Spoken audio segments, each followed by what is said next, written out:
Os voy a presentar el telescopio para aquellos que no lo conozcan. Es importante, sobre todo para la comunidad mexicana, que tengáis claro la existencia del GTC, del Gran Telescopio Canarias. En sus siglas también se conoce como Gran TECAN, como acrónimo, pero lo importante es el GTC o Gran Telescopio Canarias es actualmente el mayor telescopio óptico infrarrojo que existe en el mundo. Digo óptico infrarrojo porque seguramente conoceréis otro tipo de telescopios, los radiotelescopios o los telescopios Cherenkov de radiación gamma, que son mucho más grandes, pero digamos que los telescopios que toman imágenes en la luz que podemos ver con nuestros ojos o en el infrarrojo, que también lo podemos detectar como calor, el mayor en la actualidad es el GTC y probablemente por los próximos 5 o 7 años lo seguirá siendo, lo cual nos da una oportunidad única para explotar el telescopio. ¿Dónde estamos? Pues en las Islas Canarias. Aquellos que no la conozcan, somos estas 7, 8 islas. Voy a corregirme que desde hace no menos de un año ya contamos con 8 islas oficialmente. Eh, Aquí a una distancia muy cerca de la costa africana, estamos mucho más cerca de África que de España, sin embargo somos parte de este país. Y son islas volcánicas muy similares en su formación a las islas de Hawái. De hecho, esa orografía permite que sea el sitio ideal para contar con un observatorio astronómico. Podéis ver una imagen aquí del observatorio del Roque de los Muchachos, aquí en la isla de La Palma, alrededor de esa impresionante estructura que es la caldera de Taburiente, una estructura de 11 kilómetros de diámetro que asemeja un cráter, aunque no es un volcán, afortunadamente. Y por las condiciones, estamos a 2.400 metros de altura, y el régimen de nubes, las condiciones de observación, nos hace ser un sitio único para la astronomía en el mundo. Además, la isla está protegida con una ley para evitar la contaminación lumínica. Podéis ver abajo la diferencia con las islas principales del archipiélago, Tenerife y Gran Canaria, como La Palma, la isla más al norte y al oeste, eh, prácticamente no tiene contaminación lumínica. Esto está regulado por ley desde hace más de 15 años y es un avance fundamental para permitir la astronomía en la isla. Como os decía, no me invento nada, cualquiera puede entrar en la Wikipedia y buscarnos. GTC es el mayor telescopio ahora mismo en el mundo, son 10,4 metros. No se puede hacer de una sola pieza un telescopio tan grande. Nuestro espejo principal está segmentado. Fijaros cómo los dos telescopios Keck y también el SALT, que son telescopios de más de 9 metros, todos usan esta técnica de partir el espejo en trozos más pequeños porque es inviable construir un espejo de más de 8 metros de una sola pieza. Y se hace muy pesado y muy difícil de manipular. El Antecam, como os decía, es una participación no solo española, sino también de México y de la Universidad de Florida. México es un socio fundamental desde el inicio de la operación del GTC y de la construcción. Participa con un 5% del aporte económico y por tanto tiene derecho a un 5% del tiempo de telescopio, es decir, prácticamente al año observamos cerca de 90, 100 horas para la comunidad mexicana, principalmente concentrada en el INAOE de Puebla y la UNAM, los distintos centros de la UNAM, ¿vale? Gran TECAN, que es el acrónimo, en verdad se refiere más bien a la compañía a la que opera el telescopio o la que gestiona. Somos unos 70, 75 empleados, pero GTC es el nombre del telescopio. El telescopio, como os decía, está ubicado en el Observatorio del Roque de los Muchachos. Podéis ver aquí una imagen del telescopio en su construcción.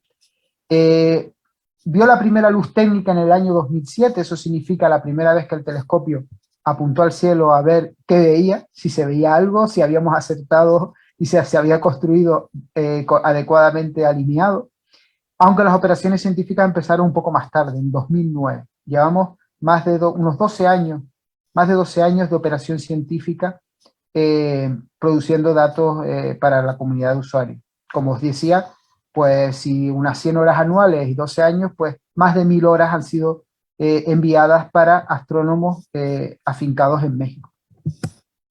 ¿Cómo operamos o cómo funciona el telescopio? Pues como cualquier telescopio, es decir, un espejo principal, que en nuestro caso son 36 segmentos bastante grandes, estamos hablando de casi 2 metros cada uno de ellos, colecta la luz, actúa como pupila, y esa luz es enviada a un secundario de berilio muy ligero, porque se necesita que se mueva casi 10 veces por segundo para algunos modos de observación, y esa luz es enfocada finalmente a través de un espejo plano que únicamente decide qué instrumento va a tomar la imagen. Ahora mismo en cada uno de esos huecos que se ven en la animación, podemos tener un instrumento diferente. Ahora mismo GTC cuenta con 4 instrumentos operativos, pero para el año que viene, 2022, dispondremos de 5 instrumentos simultáneos, con lo cual es fácil intercambiar de uno a otro únicamente girando ese espejo. Es una operación que nos lleva apenas 5 minutos durante la noche. No obstante, como el tiempo nocturno es tan precioso, intentamos evitar este procedimiento lo máximo posible. ¿Cómo? Configurando las observaciones de modo que siempre se utilice un instrumento cada vez. Aquí veis algunas imágenes del telescopio para que veáis cómo luce. Fijaros en la escala porque en algunas de esas imágenes, sobre todo en las dos de la izquierda, hay personas, para que comparéis el tamaño. Estamos hablando de una estructura de casi 35 metros de alto, 400 toneladas de peso, que se mueve sobre una capa de aceite muy fina, 7 micras de espesor, pero a altísima presión. Esto hace que el telescopio se pueda mover prácticamente sin fricción y permite que la precisión del apuntado, cuando apuntamos a una estrella, el error sea menor que 1 milímetro en nuestro instrumento. Es decir, podemos poner la estrella con 1 milímetro de precisión en cualquiera de nuestros instrumentos. Eso es lo que se necesita para poder hacer ciencia con un telescopio como Gran Tecan. Y aunque son 36 segmentos, el espejo se comporta como si fuera un único solo espejo, un espejo único. Eso se consigue a través de un montón de controladores, que funcionan en tiempo real y mueven cada segmento continuamente en función de cómo se está moviendo el telescopio. Es un proceso muy complejo que ha costado mucho tiempo en su programación inicial y su puesta a punto, pero que nos permite que podamos disfrutar de las capacidades de un telescopio de 10 metros sin tener los defectos de que haya posibles problemas de desalineado en las imágenes. Ahora bien, la pregunta que se hace uno es ¿para qué un astrónomo quiere construir un telescopio grande? De hecho, ahora mismo se están construyendo telescopios de la clase de 30 a 40 metros, es decir, aún mejores y más potentes que lo que GTC va a poder hacer.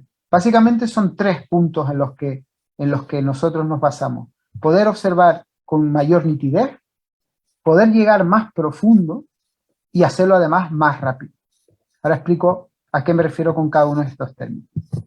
Cuando digo más nítido, me refiero es tratar de separar o ver con mayor, ser capaz de detectar la separación entre objetos. Esto es proporcional al tamaño del telescopio. Aquí veis unos números, pero básicamente un telescopio de 10 metros es 100 veces más sensible, o es capaz 100 veces más sensible a la separación entre objetos que un telescopio de 1 metro. Cuando hablamos de segundo de arco en el cielo, esta distancia o grado, hay una forma básica o truquitos para entender a qué nos referimos a la distancia. Si miramos en el cielo y proyectamos un dedo, estamos hablando de un grado en el cielo. Fijaros, un puño son 10 grados, que es un truco muy básico que te permite, si alguno lo ha practicado, calcular la hora en función del tiempo que le queda al sol por ponerse. Se mueve 15 grados por hora. Podéis hacer la prueba con los dos dedos externos de nuestra mano. Eso es una hora de sol. O 25 grados, una constelación como por ejemplo la Osa Mayor. Pero bueno, nosotros con el telescopio somos capaces de ver una porción del cielo muy pequeña. Nuestros instrumentos apenas son capaces de ver décimas de grado. Aquí en la gráfica, en la imagen está mostrado un cuadradito que representa lo que ve el GTC. Y ahí es donde nosotros somos capaces de profundizar y de observar con nuestros instrumentos. O sea, un telescopio muy grande no es tampoco óptimo para cubrir áreas grandes de cielo. Para eso se construyen otro tipo de instrumentos. El GTC no es un telescopio ideal para hacer cartografiados o survey de objetos, o mapear todo el cielo para detectar, por ejemplo, asteroides. nosotros estamos preparados para otro tipo de ciencia, que es la que requiere telescopios de gran tamaño. Además es importante, como os dije al principio de la charla, construirlo en un sitio donde la calidad del cielo sea muy buena. Es decir, nuestra atmósfera es el peor enemigo que podemos tener a la hora de observar. El ejemplo que hay que tener en mente es como si visualizáramos una moneda en el fondo de una piscina. Si el agua está muy turbia o se mueve, sería nuestra atmósfera, veríamos esa moneda con poca nitidez. Si el agua está quieta y es transparente, oye, pues podemos verla con bastante detalle en nuestra moneda. Ahora bien, si somos capaces de eliminar las distorsiones de la atmósfera, como por ejemplo pasa con los telescopios espaciales, que fuera de la atmósfera no tienen este efecto, directamente es como si quitáramos el agua de la piscina, con lo cual podríamos ver la moneda perfectamente. Eso es lo que perseguimos buscando lugares óptimos, como por ejemplo la isla de La Palma. Fijaros en el mapa de emisión nocturna, como el observatorio está justo en la mancha superior de la isla, justo en el centro, para evitar contaminación, por poca que sea, de cualquiera de las ciudades que lo rodean. Es importante. Y también otro de los aspectos con los que queremos llegar, usar telescopios grandes es llegar más profundo. Más profundo es decir, más lejos. Para ello, cuanto más grande es un espejo de un telescopio, mayor capacidad colectora y mayor poder de detección de objetos débiles. Además es una ley fácil. Podéis ver los números como somos 10 veces más sensibles que un telescopio de 1 metro y podemos llegar 3 veces más en distancia que un telescopio de 1 metro. ¿Vale? La relación. Por tanto, eso nos da una ventaja para poder estudiar el universo temprano, o sea, llegar a las primeras galaxias que se han formado en el universo y por tanto que están muy, muy, muy lejanas. Ahora bien, hay trucos. Si nosotros somos capaces de corregir efectos atmosféricos, podemos mejorar incluso esto y el factor de mejora se eleva al cuadrado. Es decir, podemos llegar a 10 veces más distancia que un telescopio de 1 metro. Esto es lo que se dice como potencia de un telescopio. Aquí tenéis una imagen obtenida con GTC. Eso que veis son galaxias muy lejanas, observadas tras 110 horas de observación. El mismo campo, con filtros estrechos, con unos filtros especiales. Ese es el resultado final. Hay un cúmulo de galaxias que se ve a la derecha arriba, con arcos de lentes gravitacionales, pero todo lo que se ve ahí como puntitos muy débiles son galaxias muy lejanas, formadas prácticamente un poquito después del origen del universo. Esa es una de las necesidades que tiene que cubrir un telescopio grande. Los telescopios de 30 a 40 metros, cuando vengan, lo podrán hacer aún mejor. Llegarán más lejos todavía que nosotros en la misma escala. Y otro aspecto es ser rápido. Rápido no significa que hagamos las cosas rápidas, sino que comparado con otros telescopios podamos observar fenómenos de una manera más razonable en tiempo. Aquí tenéis una simulación de qué pasa cuando hay una estrella binaria orbitando alrededor de su compañera y cómo los eclipses se van sucediendo uno tras otro en función de que la estrella mayor tape a la más pequeña o la estrella pequeña tape a la más grande, que son diferentes, pero veis las parejas de eclipses que se van viendo con el tiempo. Para poder hacer eso, a veces estos objetos son muy débiles y nosotros necesitamos poder hacerlo tomar imágenes de una manera rápida, una imagen, no gastando mucho tiempo de telescopio entre imagen e imagen. Por eso GTC, un telescopio de 10 metros, puede ser hasta 40 veces más rápido para este tipo de trabajo que un telescopio de 4 metros. Si nos vamos a un telescopio de 40 metros, estamos hablando que será 40 veces más rápido que nosotros, por lo tanto 160 veces más rápido que un telescopio de 4 metros. Esa es la importancia, ser rápido en nuestro estudio. ¿Y qué hemos hecho con GTC? Ejemplos de resultados con GTC. Pues por ejemplo, en cuanto a nitidez, aquí veis un muestrario de observaciones hechas de nuestros planetas y la Luna. GTC no está optimizado para observar tan cerca. De hecho, la Luna, fijaros, cómo solo podemos ver una porción de ella, porque cubre mucho campo en el cielo, y como os expliqué al principio de mi charla, nosotros solo vemos un fragmento muy pequeño del cielo con nuestros instrumentos. Sin embargo, somos capaces de ver otros planetas con distintas cámaras. Por ejemplo, ahí tenéis imágenes de Urano con los anillos. Fijaros cómo se ven bien porque es en el infrarrojo y por tanto brillan mucho en esa longitud de onda. Neptuno, que es difícil de detectar con telescopios de la Tierra, pero sí lo podemos ver con GTC. Júpiter, Saturno, Venus, que es muy brillante para nosotros, incluso con las combinaciones más extremas de filtros estrechos, es muy brillante, porque Venus refleja muy fuerte la luz del Sol, es muy brillante.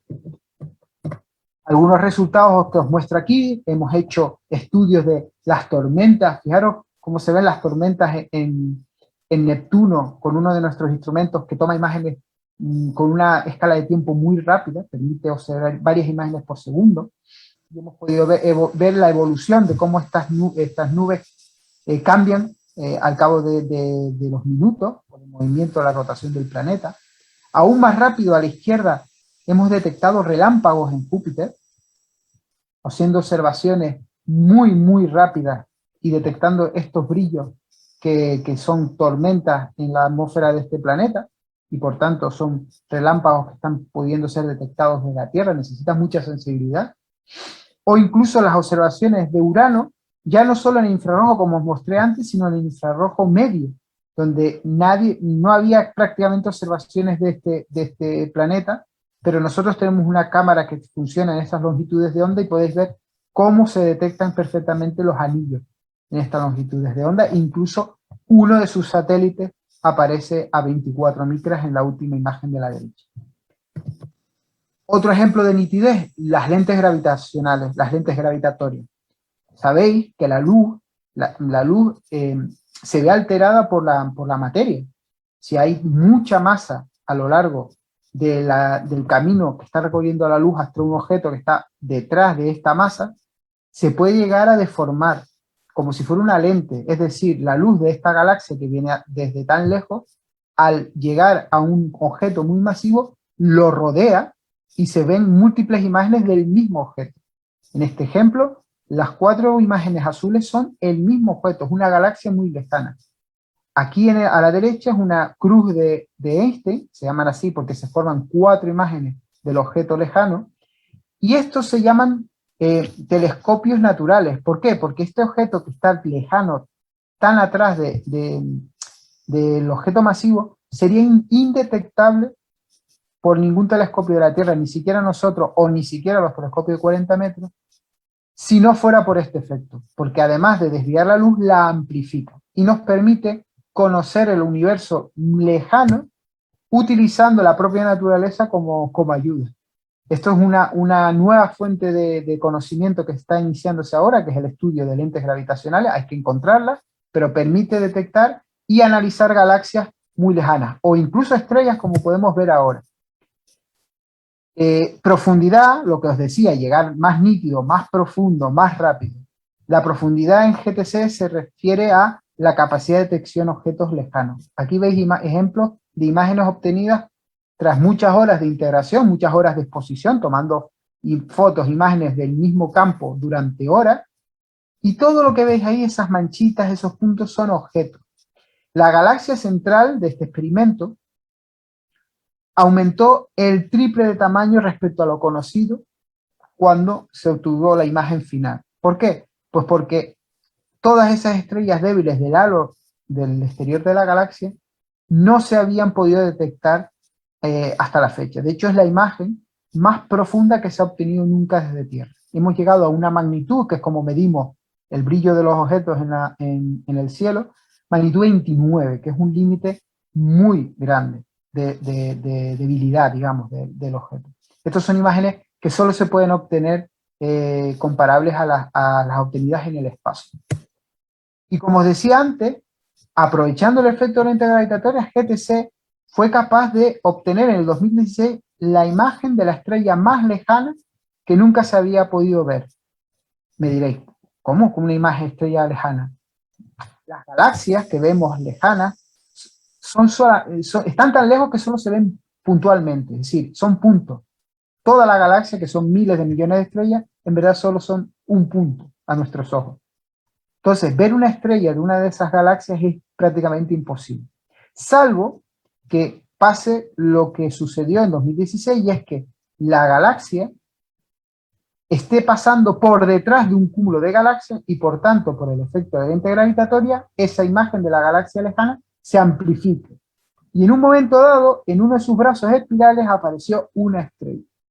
Por lo tanto, es una estrella de una galaxia muy lejana, 9.000 millones de años luz, que si no es 9.000 millones de años, pero si no fuera por este efecto hubiera sido indetectable. Nosotros desde GTC tomamos una imagen, la pudimos detectar, comparar con las imágenes que se obtuvieron desde el Hubble, que están aquí abajo, pero fijaros lo que os decía, el efecto de observar con el Hubble sin atmósfera, y a la derecha el efecto de observar con el Hubble si tuviera atmósfera. El Hubble en verdad es imbatible, es un telescopio de 2,5 metros en el espacio, sin ningún efecto atmosférico, es imbatible. Pero desde Tierra se pueden hacer cosas comparables, como las que obtuvimos en aquellas observaciones. Rapidez, en este caso, no solo me concentro en la rapidez de tomar datos de una manera rápida, sino la capacidad que tiene GTC de seguir objetos rápidos. Porque estamos hablando de 400 toneladas y es difícil que esa cantidad de materia se mueva con la precisión necesaria para este tipo de observaciones. Me refiero a los objetos no sidereos, es decir, asteroides, cometas, que no se mueven como se mueven las estrellas durante la noche. En verdad, el movimiento que vemos en las estrellas lo produce la Tierra al rotar. Y entonces produce ese efecto siderio en las estrellas. Pero hay objetos que no se mueven. ¿Por qué? Porque van con su propio movimiento, que son asteroides, cometas, satélites artificiales que no nos interesan. Y como podéis ver aquí, hay varias observaciones con GTC de este tipo de objetos. Observamos el objeto que ha pasado más cerca de la Tierra en la última década, en el año 2013. Pasó entre la Tierra y la Luna a una distancia de unos 28.000 kilómetros, bastante cerca. Era pequeñito, pero pasó muy cerca. Estamos participando en la detección de lo que se llaman asteroides potencialmente peligrosos. Estaréis hartos de ver en los medios cada cierto tiempo el anuncio de que hay un asteroide con probabilidad de impacto en la Tierra dentro de X años. Pues esos son los asteroides potencialmente peligrosos. Que es importante detectarlo, es importante muestrearlo y determinar con precisión su órbita, porque cuanto mejor conocemos su órbita, más seguros estamos de si hay o no realmente probabilidad de impacto en la Tierra. Este objeto que estáis viendo aquí, tan débil, estamos hablando de un objeto de magnitud 26, que solamente GTC es capaz de detectarlo. O incluso objetos que se llaman transneptunianos, porque están por detrás de Neptuno, que son objetos que son muy débiles para poder ser detectados, solo GTC es capaz de verlos en una imagen de 2-3 minutos, pero por supuesto a la hora de caracterizarlo, su composición, se requiere hacer otro tipo de estudios, que se llaman estudios espectroscópicos, que ya sí que necesitan únicamente la capacidad de colectora que tiene un telescopio de 10 metros o superior. Estos son objetos transneptunianos. Pongo lo de, entre interrogantes, lo del planeta X, porque hay varios estudios que apuntan que estos objetos transneptunianos, o al menos un grupo de ellos, se mueven siguiendo unas perturbaciones que podrían estar asociadas con la existencia de un planeta exterior a Neptuno, de unas 10 masas terrestres, pero demasiado lejos para poder ser detectados por los telescopios. Es decir, no lo podríamos ver, pero sí podemos ver el efecto que tiene en los objetos. Es una teoría, no está demostrada, hay trabajos a favor, hay trabajos en contra, pero quién sabe si a lo mejor en los próximos años nos sorprenden con el descubrimiento de un nuevo planeta dentro del sistema solar. Otros ejemplos de velocidad son la obtención de series de datos con tiempo rápido. Aquí, por ejemplo, veis, se detectó con GTC el primer planeta que orbitaba alrededor de una enana blanca.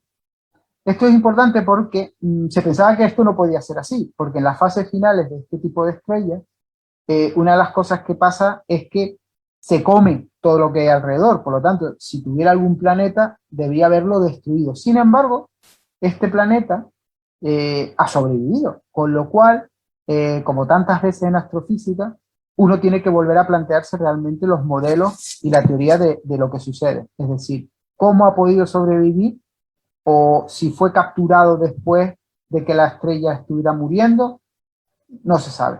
Pero bueno, hay que echarle un pensamiento.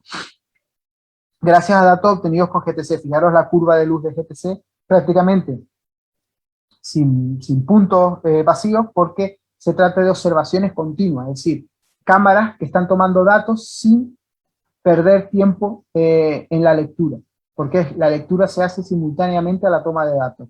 Esa cámara se llama Hypercam, la veremos después, y es un instrumento que permite ese tipo de estudio. Otro ejemplo de esta cámara es la detección de la primera enana pulsante en un sistema binario, es decir, dos estrellas que están girando, por lo tanto tenéis ahí los eclipses, el principal y el secundario, pero una vez que se sustrae esto de la curva, se ven esos pulsos de una de las estrellas periódicos, es decir, las pulsaciones no solo está girando, sino que además está pulsando esa propia estrella y hemos sido capaces de detectarlo. Es muy sutil, por lo tanto, volvemos a la combinación de rapidez para tomar muchos datos en poco tiempo con la capacidad de detección y la nitidez del telescopio. Esto, digamos, aúna todas las capacidades que os dije que se requiere para un telescopio de gran tamaño. Y por último, otra vez, en cuanto a toma de series de datos, o series temporales, los agujeros negros. Los agujeros negros son otro de los objetos que no somos capaces de ver, pero sí de detectar su efecto. Cuando un agujero negro está engullendo a una estrella, ese material que cae hacia el agujero negro se calienta muchísimo. Y generalmente puede emitir jets y incluso fuertes vientos. Eso es lo que hemos detectado con GTC en uno de los agujeros negros más famosos de todos, 404 Cygni, que en el año 2015, tuvo una fase digamos, de explosión, es decir, estaba tranquilo, no estaba emitiendo en rayos X, y de repente empezó a detectarse como de pronto, como la erupción del volcán que tenemos aquí en La Palma, empezó a emitir energía y probablemente fue por una realimentación, es decir, en su proceso de comerse a esa estrella, se realimentó y volvió a empezar a emitir energía y materiales. Ahora mismo está otra vez en calma, pero se monitoriza continuamente a ver en qué momento me vuelve a la actividad. Es muy interesante. Como os decía, GTC para hacer todos sus estudios necesita las cámaras, es decir, los instrumentos.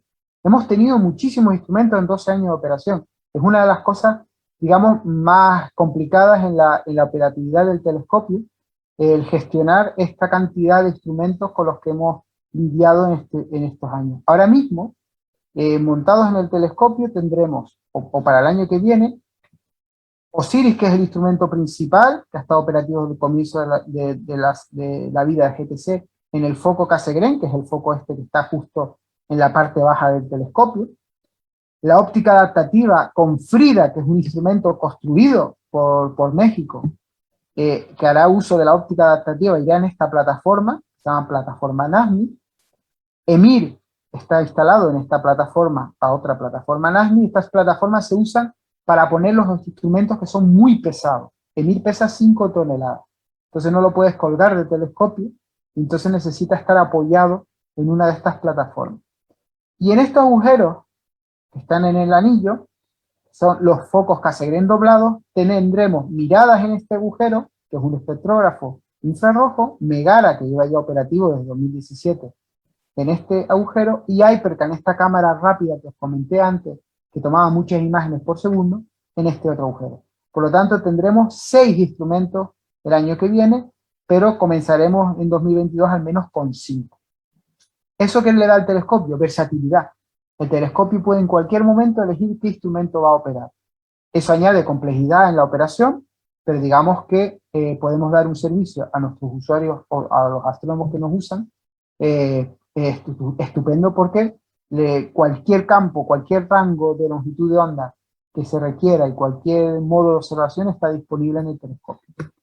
No os voy a aburrir con esta parte técnica sobre esto, son las imágenes de los instrumentos que hemos tenido, solamente para aquellos que estén interesados o que tengan un poquito más de conocimiento en cuanto a las capacidades de los instrumentos. Mencionar OSIRIS, es nuestra cámara de primera luz, la cámara de día 1, que ya operativa desde el 2009 y ahora mismo está siendo desplazada a otra estación focal porque es el instrumento fundamental del telescopio, el instrumento que más horas de observación ha producido y más resultados científicos. Es una cámara óptica y hace espectroscopía también el óptico. Aquí podéis ver una foto del instrumento en el foco NASMI. Y la mayoría de los resultados científicos, como os digo, de GTC se han obtenido con este instrumento. EMIR, está operativo en el 2017, es un espectrógrafo pero infrarrojo. ¿Qué significa eso? Que funciona en el rango de longitud de onda por encima de la micro.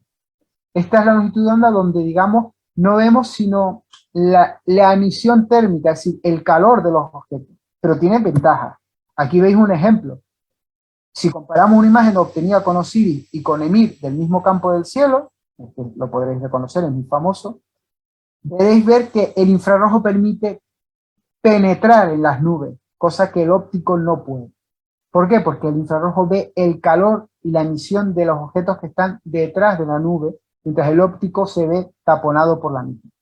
Es decir, son complementarios. Observar el infrarrojo nos permite muchísimo realizar estudios diferentes que en el óptico.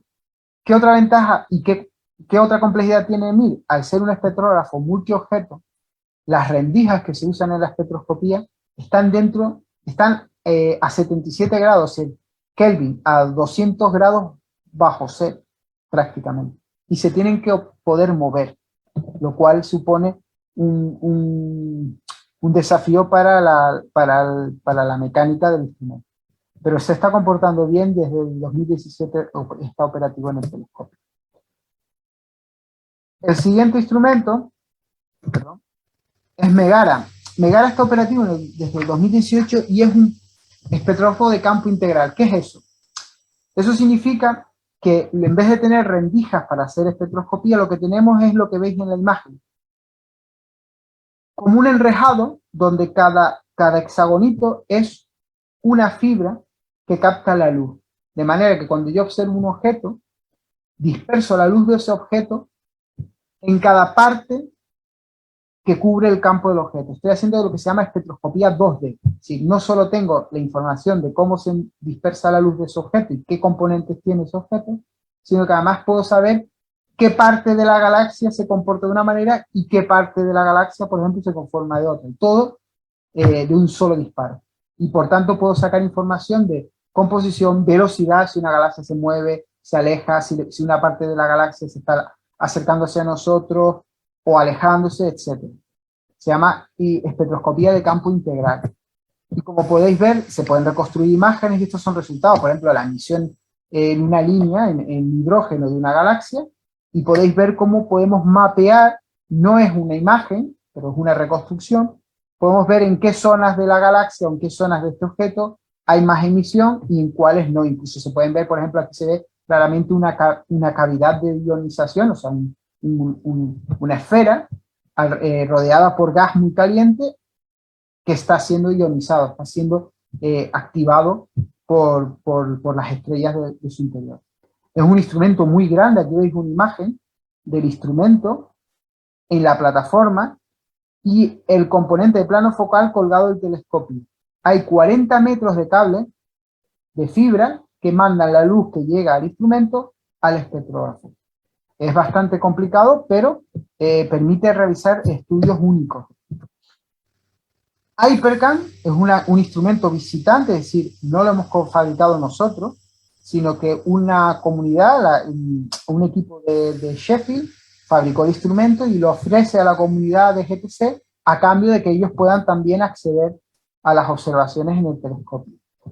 Tiene una ventaja, que es que permite hacer observaciones muy rápidas, hasta 100 imágenes, hasta 1000 imágenes por segundo. y además en 5 filtros a la vez, con lo cual los resultados son impresionantes. ¿Por qué? Porque como tenemos un telescopio de 10 metros y un instrumento que es capaz de hacer eso, los objetos que podemos observar nosotros son muy débiles para cualquier otro telescopio. Y si, por ejemplo, un telescopio de 1 metro está observando un eclipse de una estrella, a lo mejor en lo que él obtiene 4 puntos del eclipse, más o menos si se ve que la luz se atenúa, nosotros podemos mostrar el eclipse como si lo estuviéramos dibujando con un lápiz, es decir, un punto cada 0.3 segundos y cubrir todo el tránsito del objeto. Y por lo tanto, la precisión de los resultados es imbatible. Pero además, como está en un telescopio de 10 metros, si se quiere hacer imagen directa, sin hacer imágenes imágenes rápidas, funciona también y de hecho, al igual que Osiris, llegamos a profundidades imbatibles desde Tierra. Tanto Osiris como Hypercam son capaces de tomar imágenes con los mismos filtros. La ventaja de Hypercam es que lo hace todo de una vez, mientras que en Osiris se tiene que hacer filtro por filtro. Y por último, el último instrumento que os quería presentar, es el que va a llegar a principios del año que viene, que se llama Miradas y es un instrumento que trabaja también en infrarrojo. En este caso, toma también espectros de muchos objetos a la vez, pero con una particularidad. En este caso, en vez de hacer rendijas dentro del plano focal, con brazos robóticos, se mueve a lo largo del plano focal y se posiciona con espejos para mandar la luz al instrumento.